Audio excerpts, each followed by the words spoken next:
Electrical muscle stimulation, or EMS, machines, and transcutaneous electrical nerve stimulation, or TENS, machines are devices that send electrical impulses into muscles. Whether a physical therapy space falls under National Electrical Code Article 517 depends on whether patient care areas, as defined by the code, exist.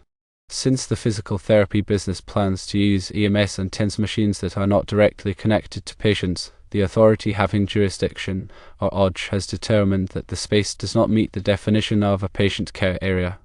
Even if the space is not classified as a healthcare facility, it is essential to ensure electrical safety. The AHJ will likely require appropriate electrical protection and grounding measures for all electrical equipment, including EMS and TENS machines.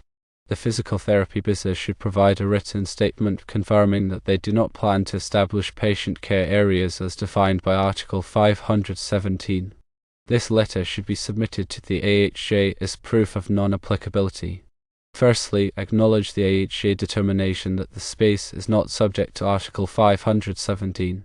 Secondly, obtain a written statement from the physical therapy business confirming their lack of plans for patient care areas.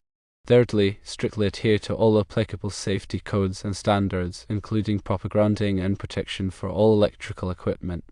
Fourthly, maintain documentation of all electrical work performed to demonstrate compliance with the AHJ requirements.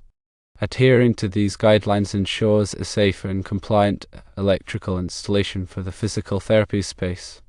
It is important to consult with the AHJ and a qualified electrical professional to ensure that all electrical work meets the applicable codes and standards.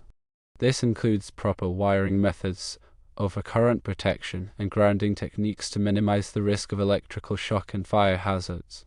Even though Article 517 may not apply, general electrical safety practices are still paramount.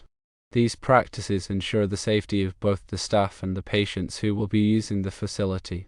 In summary, the key considerations are the absence of patient care areas as defined by Article 517, adherence to electrical safety measures, and proper documentation to demonstrate compliance with the AHJ requirement. By following these guidelines, you can ensure a safe and compliant electrical installation for the physical therapy space, even if it is not classified as a healthcare facility under Article 517.